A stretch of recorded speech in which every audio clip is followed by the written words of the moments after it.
어느 숲속에 큰 나무랑 향기로운 꽃들이랑 튼튼한 덩굴들, 이렇게 다양한 식물들이요 서로 자기의 그 생긴 걸 자랑하면서 살고 있었대요.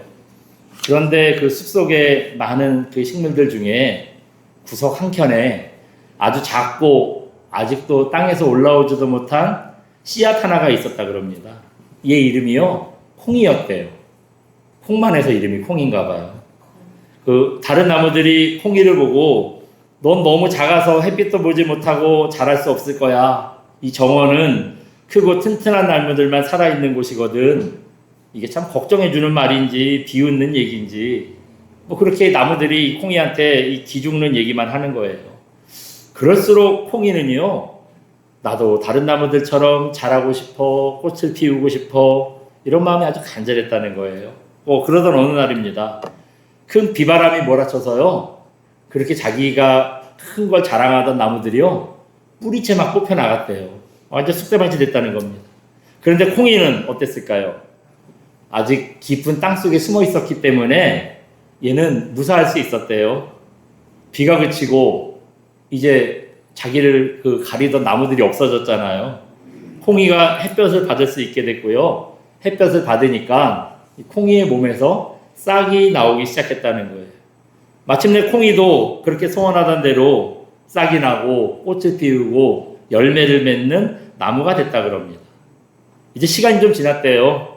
숲이 예전의 모습을 찾았는데 다른 식물들이요 땅속에서 아직 얼굴도 못 본 콩이가 달라졌잖아요. 달라진 콩이의 모습을 보고 깜짝 놀랐다는 거예요. 콩이야, 작고 연약한 게 꼭 나쁜 건 아니었구나. 네가 작았기 때문에 살 수 있었구나. 너한테 이렇게 아름다운 모습이 있었구나. 이 식물들이 말해주면서 그 후로는 작든 크든 모두가 다 함께 사는 숲이 되었다는 얘기가 있어요. 동화에 이런 얘기가 있대요. 네. 오늘은 콩이 같은 이 약자의 회복에 대해서 조금 말씀을 드리고 싶습니다. 성경에서 말하는 대표적인 약자라 그러면 누구를 들 수 있죠? 여자와 아이들. 여자와 아이들을 대표적인 약자로 들 수 있어요. 한번 볼까요? 마태복음 14장 21절입니다. 보여주시겠어요? 같이 한번 읽어봅니다. 마태복음 14장 21절 말씀. 먹은 사람은 여자와 어린이 외에 5,000명이나 되었더라. 아멘. 저 말씀은 여러분 잘 아시죠? 보리떡 5개, 5병, 물고기 2마리, 2여. 그래가지고 5병이의 기적을 베푸시는 그때의 말씀입니다. 저때 몇 명이 먹었대요? 5,000명. 밑에 있죠, 5,000명. 근데 저 말씀이 왜 그 여자와 아이들이 약자라는 것을 나타내주는 말이냐? 저 5,000명을 세는 중에 여자와 아이가 있었던가요? 네, 보면 여자와 어린이, 그 다음 뭐래요? 외에 그 사람들 빼고 5,000명이었다는 거예요. 예? 여기뿐만 아니에요. 민수기에서도 보시면 그 민수기라는 게 뭐냐면 그 백성민자, 그 다음에 숫자 수 이래가지고 백성들의 숫자를 셌기 때문에 민수기라고 책 제목이 있거든요. 근데 여기서 보시면 백성들의 숫자를 어떻게 셌냐 하면 지파별로 몇 명인가를 세는 거예요. 근데 이때 숫자를 세는 데에도 20살 이상 싸울 수 있는 남자가 몇 명, 그런 식으로 숫자를 세요. 이때도 역시 여자랑 아이들은 빼고 셌어요. 죄송한 표현입니다만 그만큼 여자랑 아이들은요 사람으로 치지도 않았다는 거예요. 이거 숫자로도 이거 셀 이유가 없었다는 거예요. 이렇게 사람으로 치지도 않았는데 사람 대우를 해줬겠어요? 그래서 보면은 예수님 앞에 애들이 막 올려 그러니까 제자들이 막 뭐래요? 말리면서 애들은 가라 막 그러잖아요. 우리 옛날에 무슨 뭐 전천역 같은 데에서도 약하는 사람들 있잖아요. 옛날에 저 초등학교 때 구로역 앞에도 그런 사람들 많았거든요. 광장에만 와가지고 애들은 가라 이 개 뭐야 그래가지고 애들 막 쫓아내요. 그러니까 이거 옛날에 다 그랬다는 거예요. 애들 다 쫓아냈어요. 네. 그래서 이 여자랑 아이들이 유대 사회에서 제일 약한 사람이라고 하는 겁니다. 오늘 본문은 여러분 읽어보시니 무슨 내용인 것 같아요? 이혼에 대한 얘기 같아요. 이혼에 대한 얘기 같은데 사실은 이혼에 대한 얘기가 아니라 이 유대 사회에서 제일 약한 어린아이와 여자에 대한 말씀이라는 겁니다. 그래서 오늘 본문에 보시면 여자의 이혼에 대해서 얘기를 해요. 근데 이게 여자들 이혼하라는 얘기가 아니라 남자 입장에서 이제 읽어보시면 알겠지만 여러분 이런 표현이 조금 죄송한데 좀 이게 이제 오늘 이혼이다 보니까 또 그런 얘기가 나오는데 그 남자들은 뭐 지금이야 그런 인식들이 없어졌지만 옛날에는 남자들은 사실 이혼해도 뭐 큰 뭐가 없지만 여자들은 이혼을 당했다 그러고 그 보는 인식이 조금 안 좋고 그랬잖아요. 여자들이 옛날에 손해를 많이 봤어. 근데 여기서도 마찬가지예요. 남자 입장에서 그 여자들이 이혼하는 상황에 대한 얘기를 하는 거예요. 그렇다 보니까 이게 조금 여자들한테 안 좋고 나쁘고 이런 얘기 같은데 사실은요 여자들을 보호하려는 얘기예요. 그리고 또 한 가지는 밑에 13절부터는 또 누구에 대한 얘기가 나오냐 하면 어린아이에 대한 얘기가 나와요. 이때도 역시 제자들 뭐 애들을 가라 막 그러니까 예수님께서 애들 보내지 말라고 이리 데려오라 그래서 애들한테 기도해주고 그런 모습이 나오거든요. 여기서도 역시 유대 사회에서 제일 약자였던 아이들을 예수님께서 보호해 주시고 축복해 주시는 말씀을 볼 수가 있습니다. 그래서 오늘 우리가 읽었던 마가복음 10장은 유대 사회에서 제일 약자였던 여자와 어린아이들을 보호하시는 이런 말씀을 우리에게 보여주고 있는 겁니다. 그래서 2절 보시면 바리새인들이 예수님께 물어요. 아내를 버리는 게 옳습니까? 이혼은 사실 남자랑 여자랑 똑같이 하는 거잖아요. 그런데 여기서부터 이제 일단 입장들이 그 남자와 여자를 대하는 입장들이 다르죠. 여자는 이혼을 당하고 남자는 이혼을 하고 뭐 이런 입장이 되는 거예요. 그래서 아내를 버리는 게 옳습니까? 그러니까 이혼해도 됩니까? 이렇게 물어봤어요. 그런데 이 질문이요. 정말 이혼해도 되는 건지 이게 궁금해서 한 질문이 아니었다는 거예요. 2절 보시면 이렇게 말씀하고 있어요. 우리 2절 한번 읽어볼까요? 같이 한번 봅니다. 시작. 바리새인들이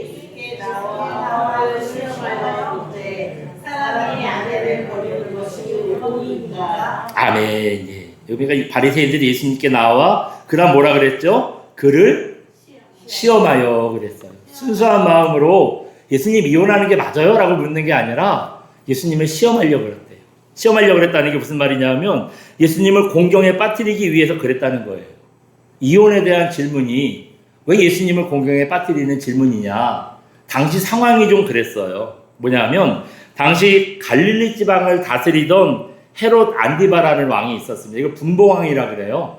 그러니까 그 이스라엘 전체를 다스리는 헤롯 대왕이 있었고 그 다음에 이스라엘 사회가 맨 윗지방에 갈릴리 지방, 가운데는 사마리아 지방, 그리고 맨 밑에 우리나라의 남부 지방에 해당되는 데는 유대 지방, 이렇게 지역을 세 군데로 나눴다 그랬잖아요. 지역을 세 군데로 나누고 헤롯 대왕의 아들들이 그 세 군데를 하나씩 지배하고 있었어요. 근데 이 갈릴리 지방, 제일 북쪽 지방을 다스리던 헤롯 안디바라는 사람이 있었는데 이 헤롯 안디바가요 제수 씨랑 눈이 맞은 거예요. 그래가지고 자기 동생을 이혼시켜요. 이혼시키고 어떻게 했겠어요? 제수 씨랑 또 결혼을 한 거예요. 세상에 이런 콩가루 집안이 어디 있어요? 이런 집안이었다는 거예요. 이거 완전히 해괴망측한 일이죠. 당시에 세례 요한이 선지자였는데 400년 동안 말라기 이후에 선지자가 끊겼어요. 하나님의 말씀이 들을 사람이 없었던 거예요. 그러다가 400년 만에 선지자가 세워졌는데 그게 바로 세례 요한이었다는 거예요. 여러분, 세례 요한이 이런 불의한 일을 보고 참겠어요? 가만히 있겠어요? 사람들 앞에서 헤롯 안디바를 찾아가서 그게 하나님 앞에서 범죄라고 옳지 않은 모습이라고 사람들이 다 보는 앞에서 이 헤롯 안디바를 책망한 거예요. 그 일로 세례 요한이 헤롯 안디바의 미움을 삽니다. 그래 여차저차 해가지고 목이 잘려가지고 순교를 해요. 헤롯 안디바가 이제 세례 요한을 이렇게 죽인 거예요. 이제 이런 일이 있었던 다음이에요. 그러니 이혼의 이자만 꺼내도 사람들이 민감하게 생각하지 않겠어요? 이거 말 잘못 놀렸다가 또 헤롯 왕한테 다시 불려가가지고 세례 요한처럼 목이 잘리는 거 아니야? 이런 공포심이 있을 거 아니에요. 분위기가 이러니 예수님께서 이혼에 대한 문제를 물어봤을 때 대답 잘하셔야 돼요. 잘못하면 큰일 나는 겁니다. 여러분, 이런 상황에서 예수님 이혼해도 됩니까? 물었을 때 예수님께서 뭐라고 대답하셨어요? 예수님께서는 뜬금없이 모세가 뭐라고 명령했니? 성경에 뭐라고 써있니? 이렇게 되물으셨어요. 되물었어요. 모세가 뭐라 그랬을까요? 여기 한번 볼까요? 4절 같이 한번 봅니다. 시작. 이르되 모세는 아멘. 예. 여기 보니까 뭐라 그랬대요? 모세가 이혼 증서까지 써주면서 그래 이혼해. 이혼을 허락했다는 거예요. 과연 모세가 진짜로 이혼하라고 허락했을까요? 여러분 그런 것 같으세요? 사람들은 모세가 이렇게 이혼 증서까지 써줘가지고 이혼하라고 허락하지 않았습니까? 대답을 했는데 진짜 모세의 대답은 뭐였는지 한번 볼게요. 신명기 24장 1절입니다. 보여주시겠어요? 네. 같이 한번 읽어봅니다. 신명기 24장 1절. 사람이 아내를 맞이하여 데려온 후에 그에게 수치되는 일이 있음을 발견하고 그를 기뻐하지 아니하면 이혼 증서를 써서 그의 손에 주고 그를 자기 집에서 내보낼 것이요. 아멘. 맞네요. 진짜로 이 여자는 나랑 이혼했음을 증명함. 이런 이혼 증서까지 써가지고 그 손에 쥐어줘가지고 여자를 내보내래요. 예. 이혼 당한 거죠. 옛날 시각이에요. 이해하고 들으세요. 이혼은 당한 거예요. 진짜로 이거 이혼 증서까지 써주면서 이혼해도 된다 그러죠. 모세가 그렇게 얘기했다는 거예요. 그런데 여러분 이때 전제가 있었어요. 그냥 이혼하면 안 되고 여기에 두 가지 전제가 있어요. 첫째 저 노란색으로 쓴 거 뭐가 돼 있죠? 수치되는 일이 있을 때 수치되는 일이 있을 때 이혼해야 된대요. 두 번째 또 있어요. 또 노란색 같이 한번 봐요. 그를 기뻐하지 아니하며 무슨 말이냐 하면 남편이 아내 때문에 기쁘지 않을 때 그럴 때는 이혼 증서 써가지고 이혼하고 집에서 내보내라는 거예요. 네, 그래도 된다는 거예요. 그렇다면 여기서 이제 또 궁금한 게 있죠. 수치되는 일이라는 게 뭔지 또 남편을 기쁘게 하지 못하게 하는 일이 뭔지 이것도 이게 뭔지를 알아야 되잖아요. 당시 이제 유대 사회에는 두 가지 학파가 있었대요. 뭐냐면 힐렐이라는 사람을 따르는 힐렐 학파, 또 하나는 샤마이라는 사람을 따르는 샤마이 학파. 이 두 가지 학파가 있었다는 거예요. 힐렐 학파는 율법 적용을 조금 좀 느슨하게 자유롭게 웬만하면 다 그냥 적용을 이렇게 설렁설렁 하는 거예요. 반면에 샤마이 학파는 아주 율법 적용을요 엄격하게 했대요. 그래서 방금 저 말씀에 아내 쫓아내는 두 가지. 하나, 아내가 수치되는 일이 있을 때 이혼해도 된다고 했는데 아내가 수치되는 일이 뭐냐? 이 학파별로 해석이 다른 거예요. 샤마이 학파는 그 율법을 아주 엄격하게 적용하는 학파라 그랬죠. 그래서 그 아내가 수치되는 일이 뭐냐? 딱 한 가지만 얘기했어요. 뭐냐 하면 아내가 간음을 했을 때, 바람 폈을 때는 수치스러운 일이라는 거예요. 그러면은 다른 일들은 웬만하면 눈 감아주고 살아라. 그러니까 이게 어떻게 보면은 그 엄격하게 그 율법을 조장하는 게 어떻게 보면은 이혼을 못하게 이렇게 조금 좀 방어해 주는 거죠. 그러니까 여자가 사실 뭐 남자도 마찬가지지만 바람을 폈으면 뭐 그 관계 끝난 거죠. 그러니 이혼하는 게 마땅한 상황인 것 같은데 어쨌든 요것만 이혼할 사유가 된다는 거예요. 아무튼 이렇게 최소한으로 보수적으로 말씀을 적용해서 어떻게든지 이제 이혼을 못하도록 이제 막아주는 겁니다. 반면에 힐렐 학파는 뭐라 그랬냐 하면 율법을 자유롭고 되게 느슨하게 적용했대요. 그러다 보니까 아내의 수치스러운 일이 뭔지를 남자 입장에서 대부분 그때 학자들은 남자였잖아요.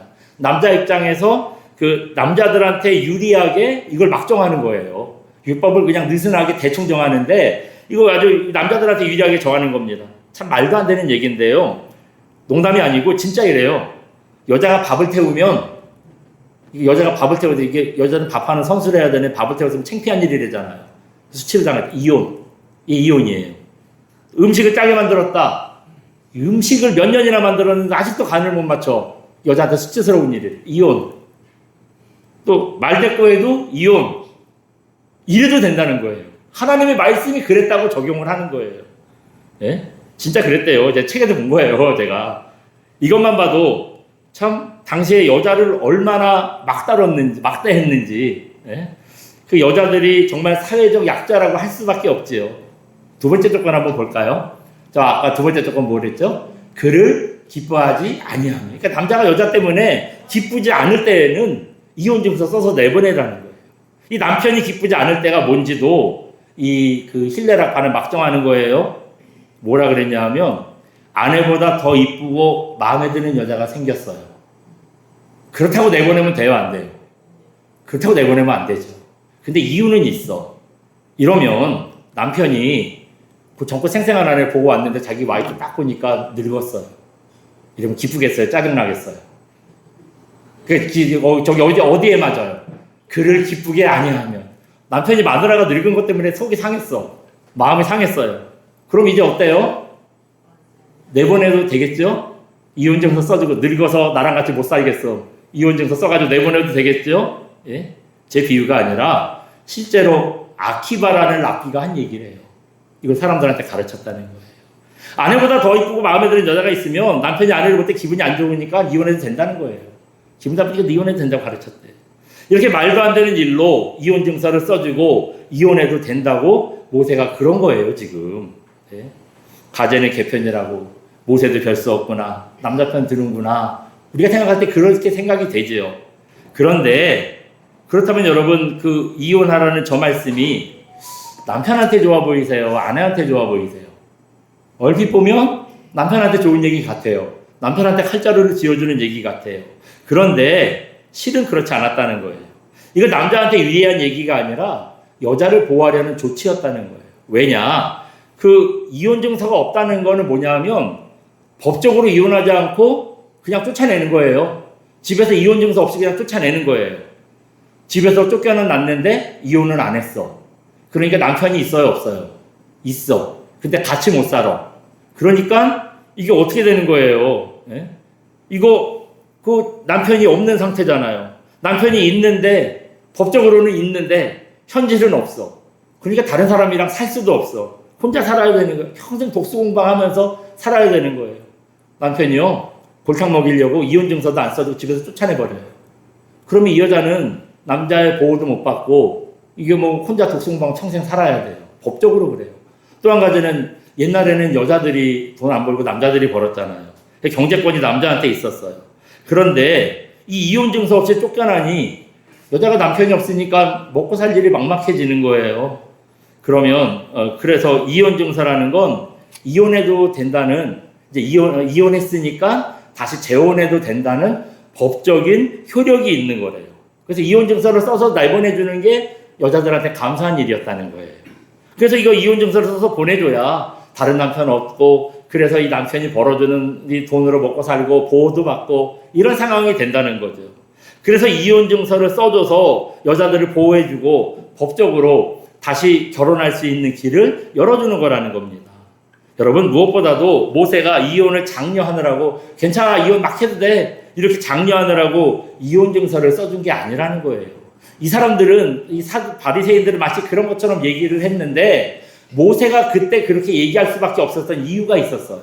5절에 한번 볼까요? 5절 한번 읽어봅니다. 같이 봅니다. 시작. 예수께서 그들에게 이르시되 너희 마음이 완악함으로 말미암아 이 명령을 기록하였거니와. 아멘. 예. 왜 이런 계명을 썼대요? 그 이혼을 장려하느라고 수틀리면 말을 헤어지라고 이렇게 이혼을 장려하라고 써준 게 아니라 남편들이요 못돼서 그랬대요. 이 남편들이 아주 나쁜 놈들이라 그랬다는 거예요. 그렇게라도 해야지 아내가 보호받을 수 있으니까 어쩔 수 없이 이걸 해줘가지고 여자들을 보호하게 해줬다는 거예요. 예. 여러분 아내들이 이혼 못하고 쫓겨만 나면은 여러 가지로 곤란해진다 그랬잖아요. 남편들이 이 약점을 이용해서요 여자들 집에서 못 나가 뭐 집에서 마음대로 나가지도 못하고 막 이러니까 이게 여자들한테 막 함부로 하고 못되게 굴고 막 그랬나 봐요 남자들이. 그래서 사회적 약자인 여자들을 보호해 주려고 어쩔 수 없이 이런 율법을 정해줬다는 겁니다. 그런데도 이런 이슈를 만들어서 예수님을 곤란에 빠뜨리려고 한 거예요. 이때 예수님께서 말을 잘해야 돼요. 대답을 잘못하면은 제수 씨랑 재혼한 헤롯 안디바랑 적이 되는 거고 또 이 아까 힐레락파, 샤마이아파 있었다 그랬는데 이 사람들이랑도 괜히 적이 되는 거예요. 이렇게 사방에 적을 만들어 놓도록 예수님을 공경에 빠뜨리려고 지금 이 본문 얘기한 겁니다. 그렇다면은 여러분 진짜 하나님께서 원하시는 약자를 대하는 태도가 뭘까요? 한번 보여주시겠어요? 같이 한번 읽어봅니다. 사회적 약자는 없습니다. 서로 돕고 협력할 네. 우리는 누가 약하다 무슨 약자다 이렇게 얘기하는데 우리가 그 생각부터 버리라는 거예요. 그 생각이 옳지 않다는 거예요. 주님 안에서는 일방적으로 약한 사람은 없다는 거예요. 우리는 그럼 어떤 사람들만 있냐? 서로 돕고 나눌 형제 자매만 있을 뿐이에요. 저 사람은 내가 도와줘야 돼. 저 사람은 약해서 사람이 약하다고 한번 색안경을 끼고 보기 시작하면 약한 사람은 어떻게 대하게 돼요? 나도 모르게 만만하게 대하게 돼요. 만만하니까 막 하게 돼요. 이게 보호해 주려는 게 구별이 아니라 그 사람을 낮게 보고 어쨌든 그 사람이 불리해지는 그런 조건이 만들어지는 거예요. 그래서 우리는 이 일방적으로 약한 사람이라고 저 사람은 부족한 사람이라고 모자란 사람이라고 내가 도와줘야 돼 이렇게 마음 가지면 안 된다는 거예요. 왜냐? 누구나 다 완전한 사람은 없어요. 우리가 다 그렇잖아요. 누구의 도움도 없이 혼자 모든 걸 다 할 수 있는 완전한 사람이 어디 있어요? 뭔가 잘하는 점이 있으면 꼭 뭐가 있죠? 부족한 점이 있어요. 자기에게 모든 게 다 완벽한 사람은 없어요. 남자들, 세상의 남자들은 두 부류밖에 없대요. 한 부류는 뭐냐? 아내한테 혼나는 남자.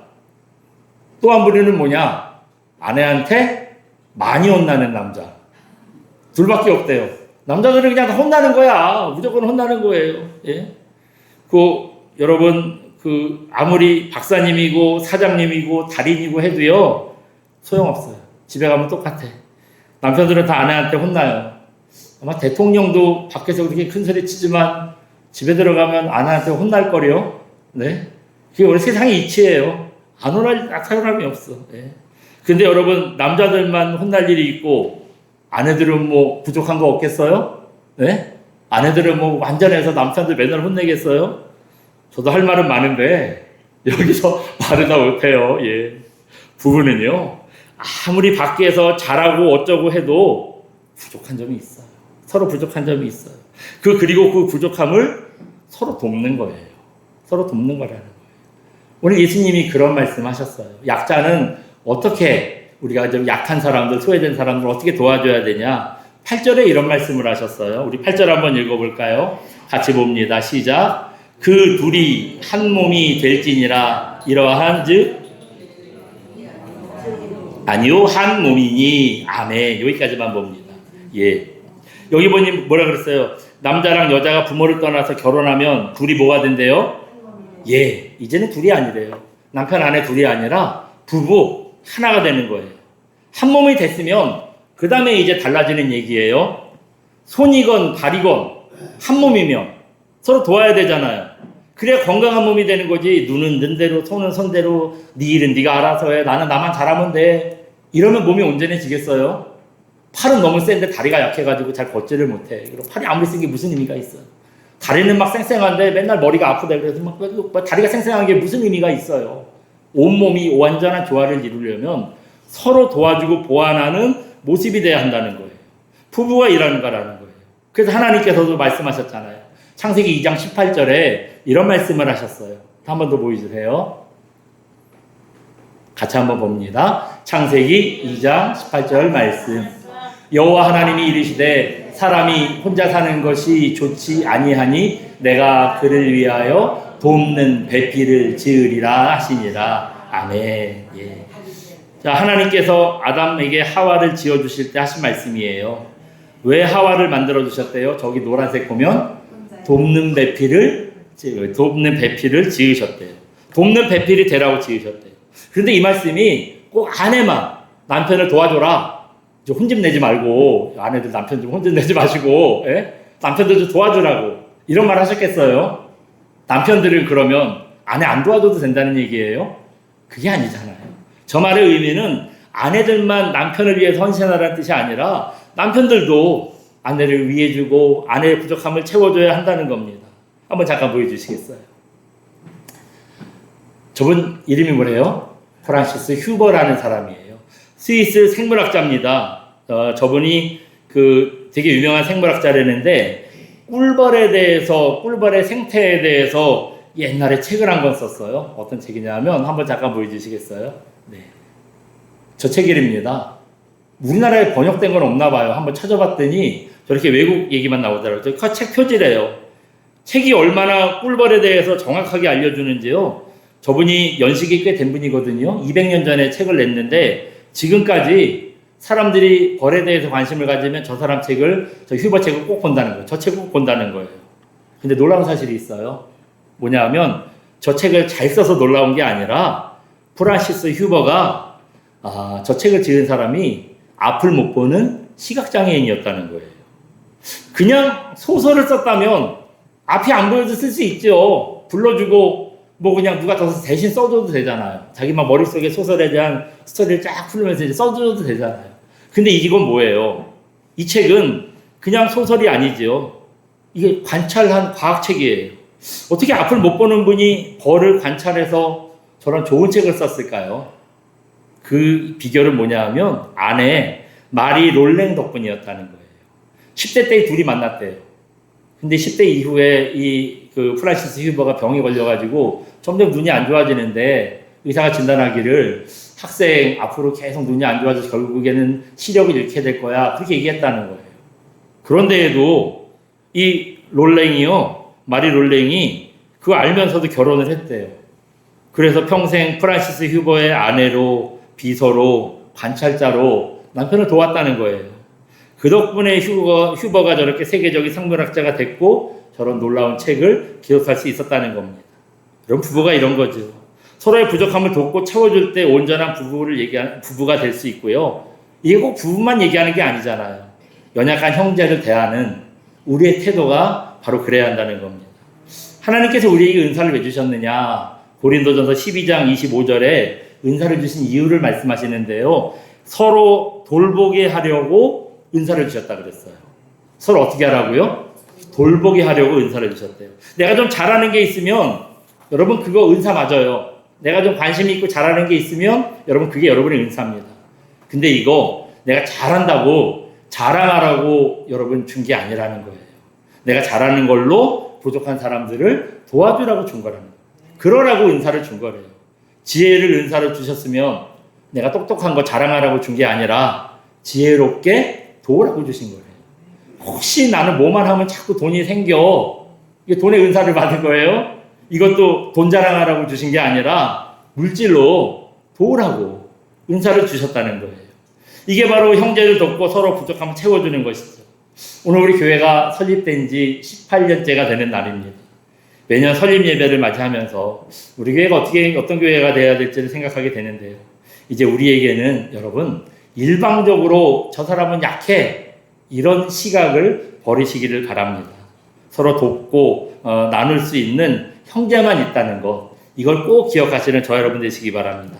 그래서 우리 교회를 서로 돕고 채워주는 그런 사랑이 가득한 교회로 만드시는 귀한 종들 되시기를 주님의 이름으로 축원드립니다. 이 시간 오늘 성찬식이 있으니까요, 제가 대표로 기도하겠습니다. 다 같이 기도하겠습니다.